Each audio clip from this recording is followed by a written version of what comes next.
Hello from Fort William in Scotland. This time I'm going to be going to a very interesting island, but I'll be travelling there by public transport. The island I'm going to is located on Scotland's west coast, and it's part of a group of islands called the Small Isles.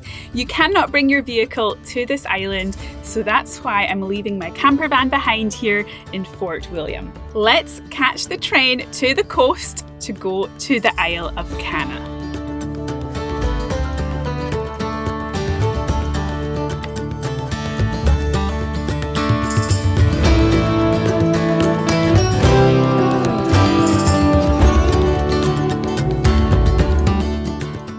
Here's the luggage that I'll be bringing with me to the island. So this here is all my camera equipment, and then this here is my overnight bag. So I'll be staying on the island for 2 nights. And last time I brought with me a supermarket shopping bag, which actually works so well for going to islands. But there were many comments saying I need to get a proper bag. So I've got this one now, which is a perfect size for overnight.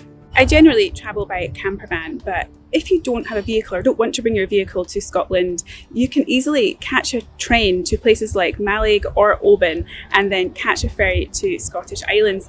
The train stations in these 2 towns on the west coast are quite close to the ferry terminals, so you can just walk there and then board a ferry onto a Scottish island. I found that trains have become quite expensive in Scotland and the UK recently, especially as I'm no longer eligible for a rail card due to my age. When travelling by train in both the UK and Europe, the cheapest way that I've found to book tickets is by using an app called TrainPal. It does something called ticket splitting, which breaks your journey into smaller sections and can save you up to 95%, and the app does it all for you. There are also no booking fees, which makes it cheaper than other train booking platforms. They also do something called Best Price Promise, which means that if you find the ticket elsewhere for cheaper, they will refund you the difference. I'll be booking my tickets between Fort William and Mallaig using TrainPal.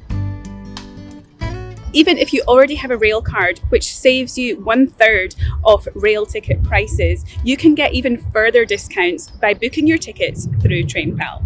Right now, TrainPal have a great deal on rail cards. New users to TrainPal can use the code RUTH to get 20% off any type of rail card and up to 5% off UK and Euro train tickets. Regular TrainPal users can also get a 10% discount on all types of rail cards. I'll leave a link in the description if you want to check it out for your next trip. Thanks to TrainPal for making it possible to film this video today. Now let's catch the train to Mallaig. Here is Fort William train station, and look at those incredible views behind with the mountains. So nearby here is Ben Nevis, which is the tallest mountain in Scotland and the UK. So I had to pick up my tickets using a code after booking with TrainPal. So I picked them up, and then here is the platform. So there's only, looks like 2 platforms here, platform 1 and 2.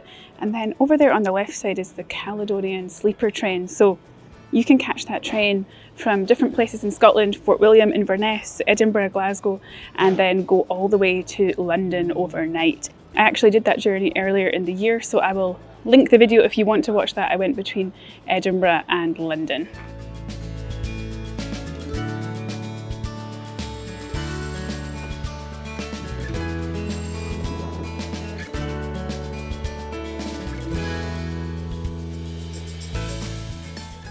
The train from Fort William to Mallaig takes about 1 hour and 20 minutes, and my ticket cost £16.75. This train journey is something else. Even if you don't go to the island, this train journey is worth doing. I have not been on a train journey like it in Scotland. Hands down, it wins the award for best train journey. It runs along the West Highland Line, one of the most scenic rail routes in Scotland, and crosses the Glenfinnan Viaduct, made famous by the Harry Potter films.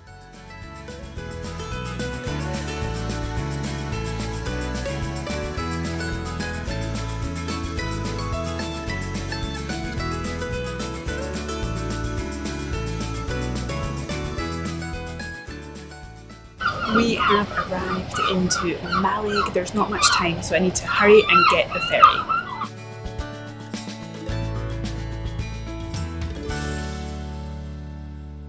looks like I'm still in time for the ferry. Hello, I'm going to Canna. Do I need to check in? Just carry on down that way. Okay, I've got a ticket already. Oh, you got a ticket? Yeah, on my phone. Okay. Carry on down. Thank you. They haven't started loading yet. Wow, there are so many people over there. Everyone's got backpacks and luggage. These must be the cars that are getting on the ferry, people that live on the islands.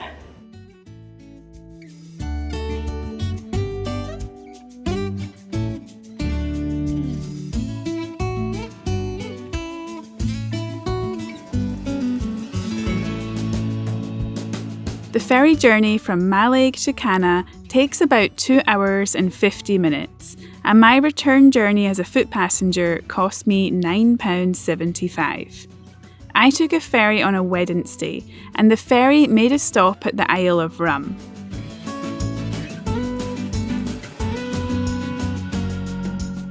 Canna is 4.3 miles long and 1 mile wide. It has the smallest population of the 4 small isles and is home to around 18 permanent residents.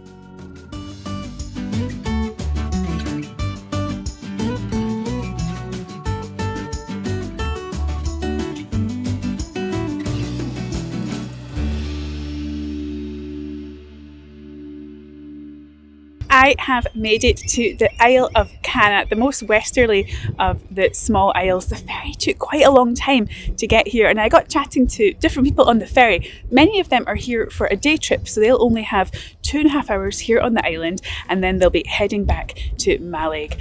The ferry was a little bit choppy. I am not feeling great, so I'm walking a bit slowly towards the campsite, which is a mile from where the ferry comes in here on the Isle of Canna. Someone met us at the ferry and loaded up a truck with all the luggage for everyone that's staying at the campsite, so you don't have to carry your luggage, which is really good. I just have my day pack here, and then I'll walk there myself. In the bay here on the Isle of Canna, there are quite a few yachts, and on the left side, over there is a very modern looking building, and inside there are washing machines, showers, and also toilets. So if you come on a yacht, it's got great facilities. Just a short walk from the ferry is a church. There are 3 churches here on the Isle of Canna and the small island beside Canna, and this is called Ruth Church. Let's go inside and have a look.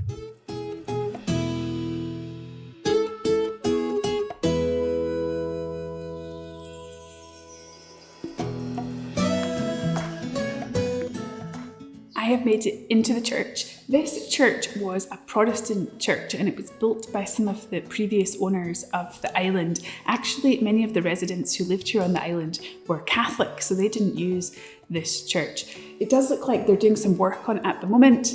It does look a bit disorganised, and there's some drips coming down from the ceiling, so I think it's under maintenance or renovation at the moment. The church from the outside looks really small and quite cute, and it looks a little bit like a rocket is attached to the church. So this church is sometimes nicknamed the Rocket Church. The ferry is staying here, I think, until it leaves in about 2.5 hours.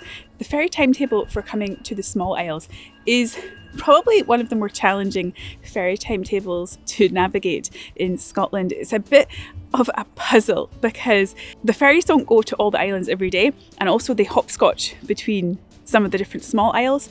So sometimes the journeys are really long, but sometimes they're shorter. And then there's different lengths of time that you get on the island if you want to come for a day trip. And I was speaking to some people on the ferry about that and how difficult it is to coordinate trips to the different small isles on the different days. So if you're planning to come to some of these islands, I would recommend to put some time aside to organise your trip and work out the ferry timetables.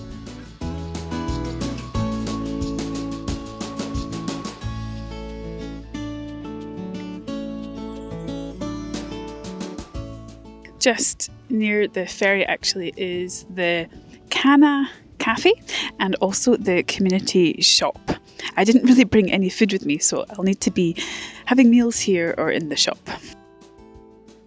The Canna community shop is well stocked and runs on an honesty system. You pay by cash or card and write down what you've taken. As I was walking past the Canna Cafe, I stopped in there to make a reservation for something to eat and got speaking to someone who said that you cannot go into the Canna House, which is beside the Canna Cafe, unless you have a guided tour booked. So I checked online and there's only one tour available for the duration of my stay here, and it's happening right now, so I've booked it. Let's go in and see the Canna House. If you are a National Trust member, it is free. But if you're not, it costs £15. So I'm not a member and I have paid £15. This here is the Canna House and garden.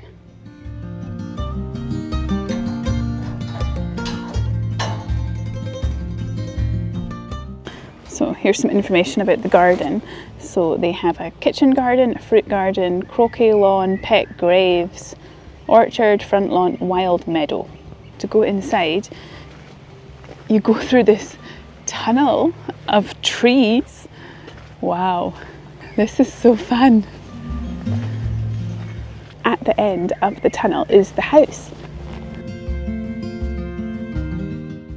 Before my tour, I'm going to wander around the gardens a little bit. The couple that I was speaking to were really disappointed that they couldn't go in and see inside the Canna House.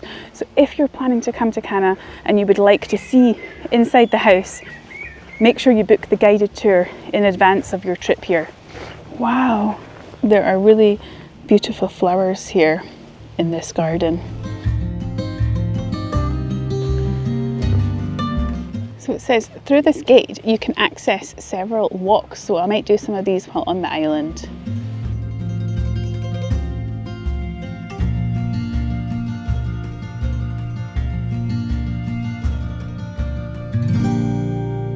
The gardens here are extremely beautiful and there are so many colourful flowers. The house actually was closed for many years for renovations and it only reopened a few weeks ago actually, so it's really perfect timing to be here on Canna. Here in the garden they grow gooseberries. Wow, this reminds me of my granny's house. She used to grow gooseberries in the garden. And underneath, this looks like wool or something. Sheep wool, keeping the gooseberries nice and warm. In the gardens here there are some ancient stones that have been found here on the island. This here says, "Be curious, open me." Okay, let's see. I'm a bit worried in case there's bees in here. No bees. It's information about history, beekeeping, the wildflower meadow. After exploring the gardens, I joined the 90-minute tour of Canna House. This was once the home of John Lorne Campbell and Margaret Fay Shaw, a couple who dedicated their lives to preserving Gaelic culture at a time when it was in danger of disappearing. John was a Scottish historian and passionate advocate for the Gaelic language. Margaret, originally from America, was a musicologist and photographer who fell in love with Gaelic song. John and Margaret, who lived in the house, they were great at collecting Gaelic folk songs and also doing recordings. And here are some of the recordings that they did. So here's one. This song is a wedding reel.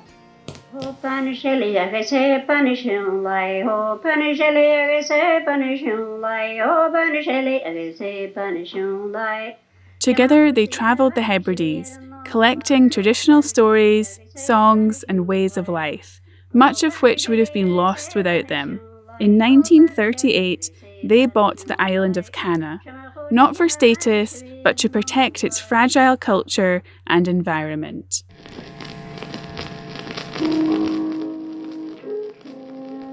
They farmed, recorded oral histories, welcomed scholars, and created an extraordinary archive of Gaelic heritage. Canna House became the heart of that work, filled with manuscripts, sound recordings, and tens of thousands of photographs.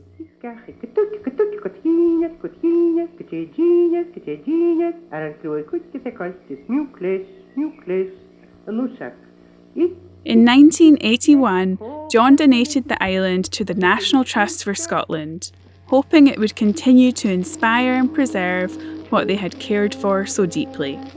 John passed away in 1996 at the age of 90, and Margaret in 2004, aged 101.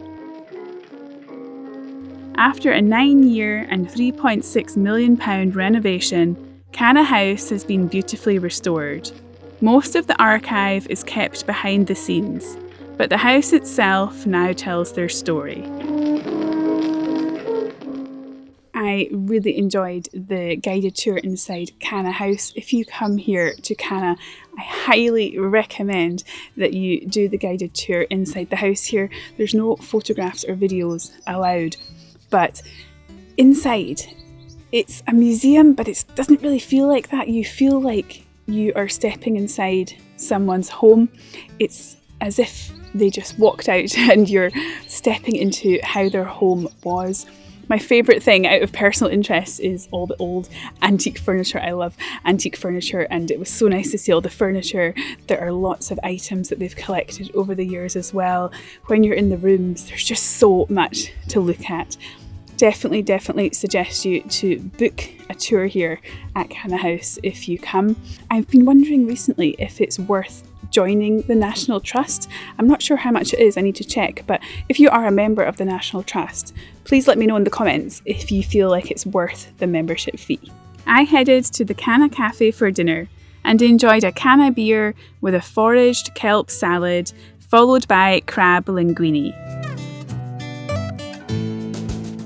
The menu here focuses on local produce wherever possible, with beef and lamb from the island, seafood fresh from the harbour, seaweed from the shore, and vegetables grown in the polytunnel behind Canna House.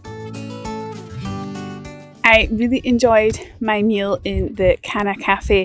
The food is so yummy. I started with a seaweed salad, I think it was a kelp salad, and then for main course I went for a crab linguine. And these were recommended to me by Gareth, who owns the Canna Cafe, and he's actually written a recipe book as well about recipes using ingredients from the island. Because the food was so good, I've actually booked in to go back again tomorrow.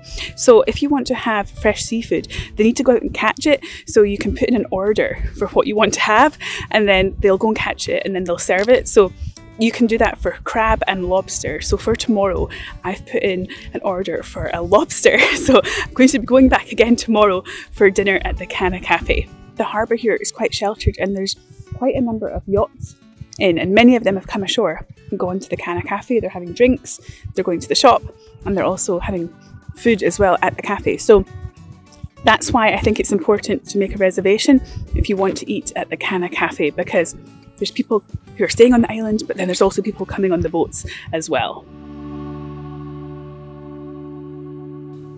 As I've been walking along, I've come across this, a little honesty box called the Canna Kitchen. Here are some of the things that they sell: chutney, garlic salt, chili jam. Over here there's also marmalade and granola. Wow, this looks so good. Maybe I'll pick some up on my last day here on the island. Behind this little honesty shop is the Canna post office. That is so cute. It's like a shed. This is what the road looks like. So here is another church actually on the right hand side. There's a car driving along the beach there on the left as well. That's called the Shore Road.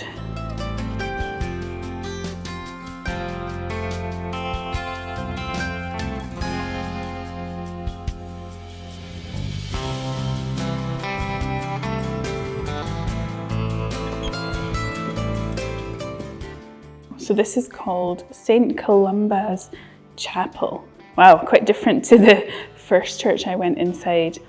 And over here, it looks like there is a community library.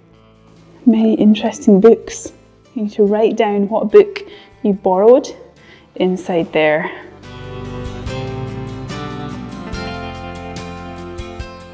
So I've just been walking along the road here through the farm, and there's this thing called the shearing shed, and it sounds like an honesty shop or something. Here it is, the shearing shed. Wow. Here it is, the Honesty Cafe. You can buy tea towels, fridge magnets. Here's some more jams, the garlic salt. Okay, I think I'm gonna have to buy that before I leave. Whiskey marmalade.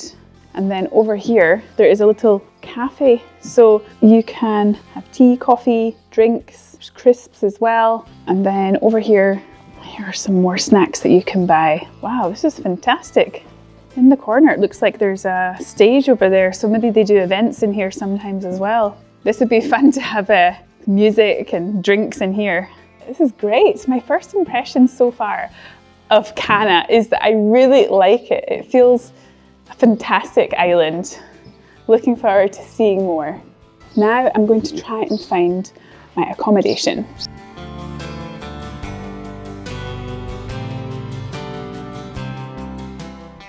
It's starting to rain now. I'm going to hurry to the campsite because when they took my luggage, I don't think they put it in the accommodation, so I'm worried it might get wet.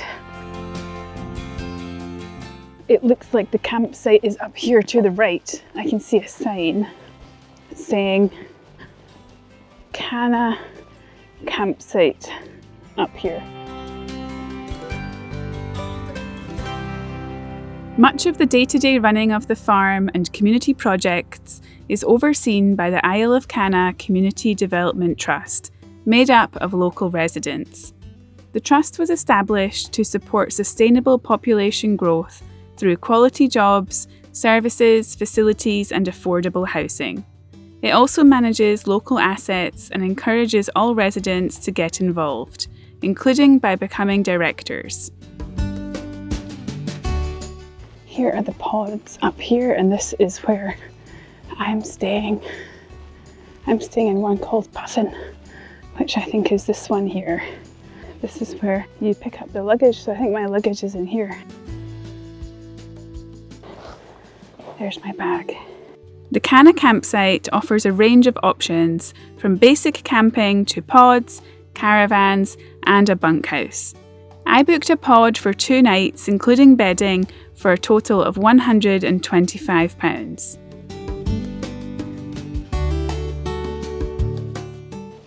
This one is called the Puffin Pod, and inside it has a double bed, and that is pretty much it.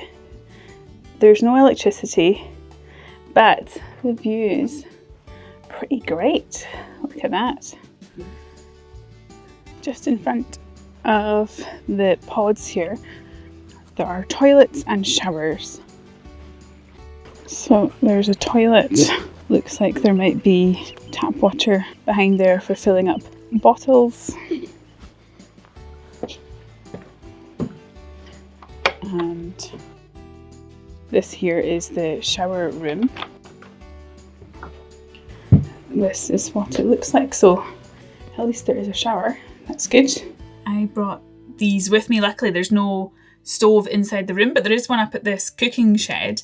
However, I brought my cup and my jet boil so that I can make coffee in the morning.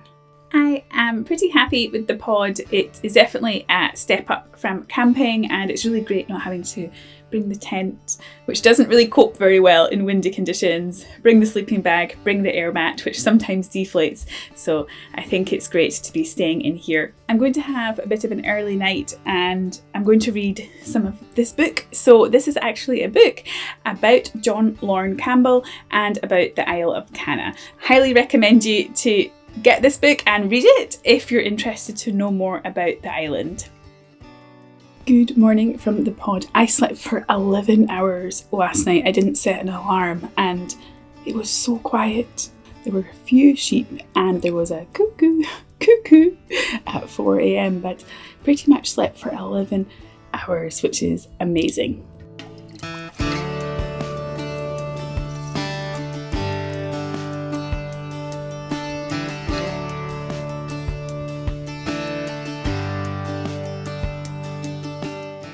I don't know why I feel so relaxed here on this island.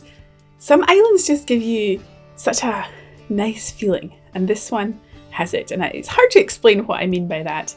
But as I've been drinking my coffee, I've been looking out at the other island connected to Canna, right in front of me, it's connected by a bridge, and that's where I'm going to head today and explore, because I heard that there's puffins over there.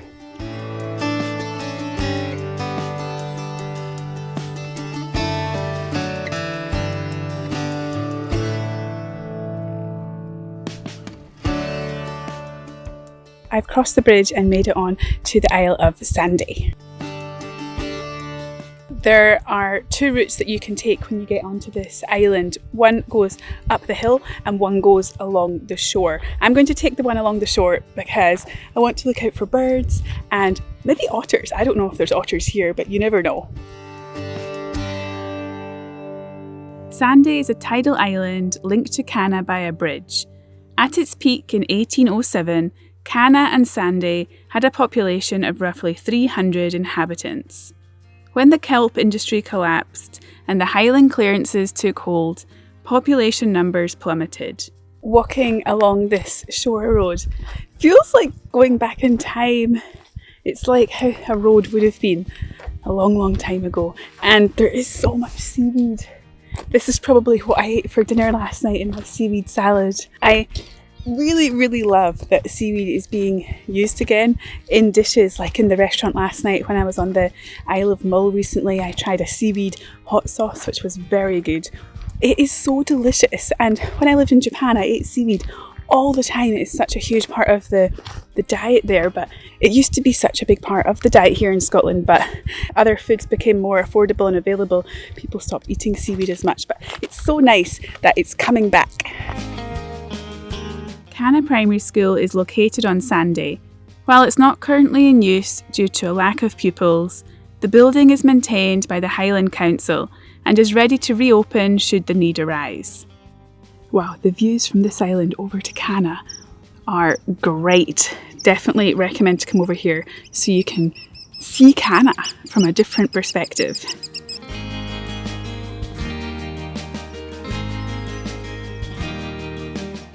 So over on this island, there's actually quite a number of houses. 1, 2, 3, 4, 5, 6 houses over here possibly. So the population is really spread between Canna and Sandy. There are the belted Galloway cows which are on the menu in the cafe. It's like a seaweed artwork here with all the seaweed and the colours and the rocks. It's quite slippery as well.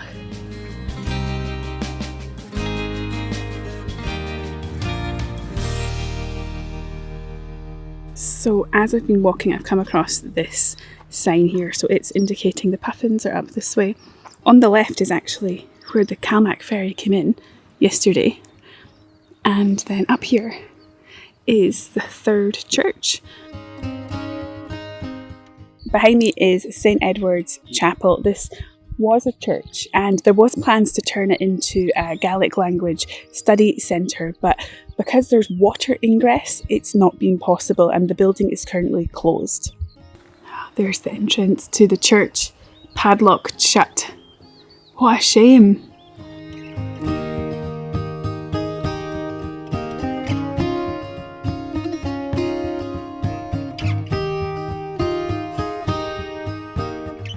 There are some windmills to provide energy for the island. There are often questions about how islands get energy whenever I post videos about Scottish islands, and it varies depending on the island. Some islands, they have an undersea cable which provides electricity. An example is the Isle of Iona, and also the Outskerries in Shetland, they have an undersea cable as well. But then some islands, they're generating their own electricity. So here there are some wind turbines, so these will be providing electricity for the island. There might be another way that they're getting electricity. There could be an undersea cable from Skye, which is quite nearby. But sometimes these islands are completely self-sufficient with the electricity. The hike here over to Sandy to see the puffins is actually quite a hike. Definitely you need sufficient time, so if you come for a short day trip it might not be possible to get all the way over here. I think on Saturdays they have a day trip where you get much more time on the island and it would be possible to fit it in as well as other things here on the island. just in front of me, I think I have arrived at the area for the puffins. I can see the big sea stack in front of me that people were telling me about, and this is the best place to see the puffins. So here is the sea stack with all the puffins. In the summer months, Canna's coastline supports over 20,000 breeding seabirds. You can see sea eagles, golden eagles, great skuas and puffins. Dolphins and whales can also be spotted in the nearby waters. So here is the sea stack, and this is where all the puffins are staying, and they keep sitting on the sea stack, flying off, coming back. It is so nice to sit here and watch them all. I'm going to have a little snack, so I picked up yesterday a marmalade flapjack when I was at the honesty shop, and I'll also have some water as well. Marmalade has never been my favourite, but sometimes when it's inside things, it can be okay. It does look very marmaladey. Here is the flapjack. Wow, it looks like there's quite a lot of marmalade inside.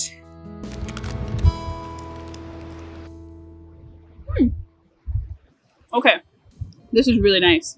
I have tried marmalade ice cream before, and it was okay, but actually the marmalade flapjack is quite nice.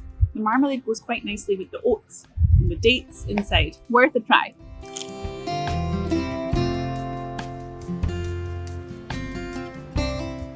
One piece of advice if you come here to see the puffins is to bring binoculars. The reason they probably look quite close in my video is because I have quite a big zoom lens that I use to capture the footage of the puffins, but they are quite a distance away and you can't really see them with your naked eye. So make sure you bring some binoculars with you.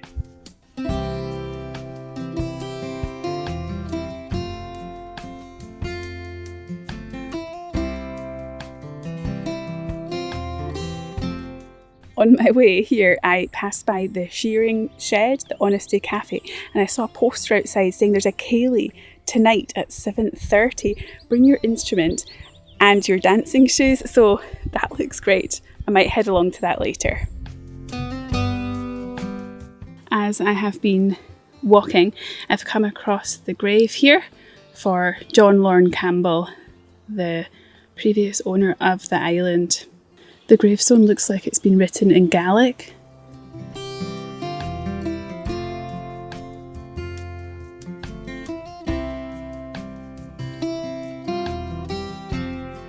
Behind me here is the Celtic cross. In this area here, they have actually found archaeological remains of an ancient Neolithic settlement and also a chapel which has connections to St. Columba. There is something else up there on the hill ahead. I'll go and take a look at that as well.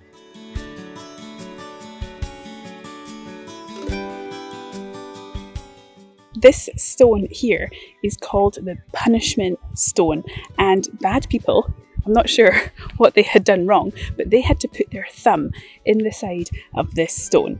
There is the place. Let's see if it fits. Oh, I wonder what actually happened. It's quite hard to fit the thumb in. Maybe you have to put it that way. Yeah, I think that fits better. Wow. For the punishment stone, people would have to leave their thumb in there and ponder the crime that they had committed. And this is a local legend, so perhaps it didn't actually happen. I'm going to head now to Cafe Canna for my reservation.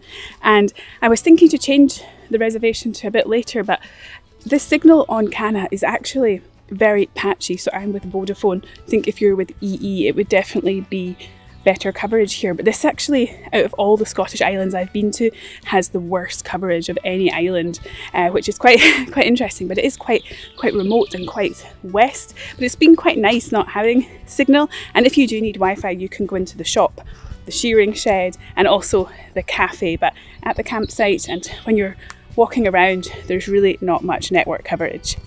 It was so lovely to enjoy lobster at Cafe Canna. I ended up staying for drinks with a few others and enjoyed the ceilidh later that evening.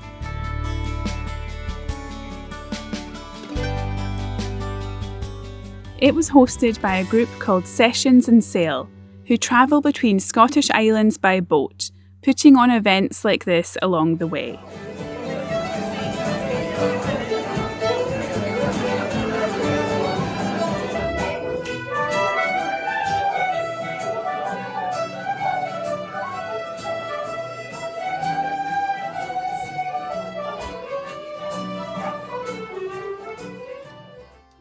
It is my final morning here on the Isle of Canna. I've packed up all my things and they're picking up the luggage now to take it to the ferry area, and then you don't have to carry it, which is great. I'm going to head out and explore more of the island. I have checked out of the campsite and I'm going to take a walk on a part of the island that I haven't been to yet, and there are some interesting rock formations to see. The music last night was so good. It was such a surprise to have such a fantastic evening on the island when I'm here, so random. And yeah, the dancing, I haven't done ceilidh dancing for a while, so it was really great.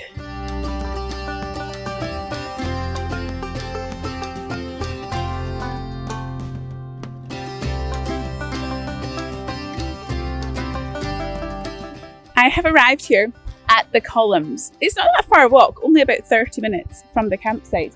And this is similar to what is found at Fingal's Cave on the Isle of Staffa and also the Giant's Causeway in Northern Ireland. The water here is so blue and there's a little beach as well. I'm going to go down and have a closer look.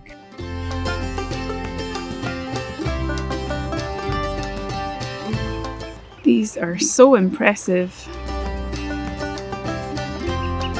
This is such a peaceful place to sit, listen to the waves, and there's so many birds around here as well. I've seen so many oyster catchers. I'd heard about a Neolithic site, so continued my walk towards it. But on the way, I think I spotted some eagles, but I'm not very sure since they were a bit far away. My goodness, the more I walk, the more impressive it becomes. Look at the colour of that water. The walk to this Neolithic site is quite boggy. Hopefully I can find it.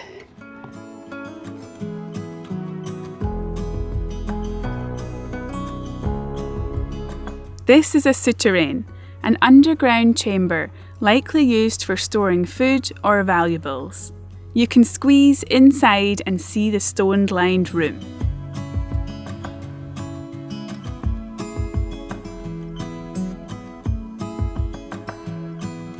I really enjoyed seeing the Neolithic site, and I met someone there who was at the ceilidh last night and I was talking to, and they took me a little bit further to go and also see some Viking graves, or legend says Viking graves, which are really cool to see, and the views were amazing. You can see out to the Outer Hebrides today, the Isle of Skye. It is fantastic. So from this point, I am going to try and walk back via the cliffs on the other side of the island just to see some different views.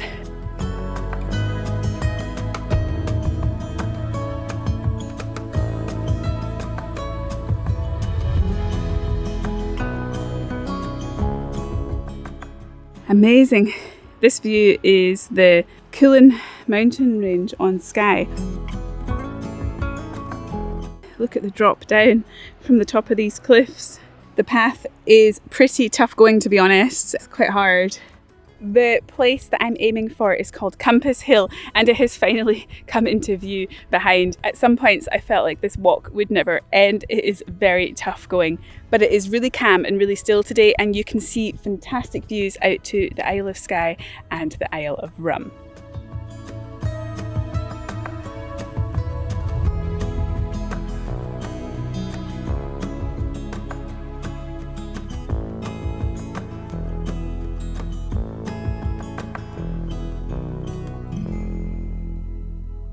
I have made it to the top of Campus Hill. That was a walk. I think that took me about 2 hours at a very fast pace to come from those Neolithic tombs and the Viking grave all the way to here to the top of Campus Hill. The reason this is called Campus Hill is because the hill is actually magnetic, and it's said that it can move the dial of a ship's compass. The hike from the village up to here is around 30 minutes. I think it's definitely worth the hike up if you visit Canna because the views are incredible. No words, there's just no words.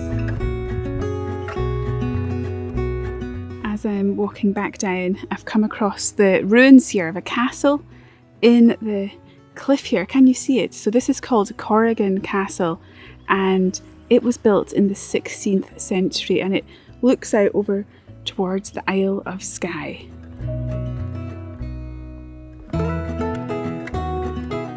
I made my way back to the village via a nice beach to catch my 4 p.m. ferry. I thought that perhaps 2 nights on Canna would be too long, but actually it was the perfect amount of time.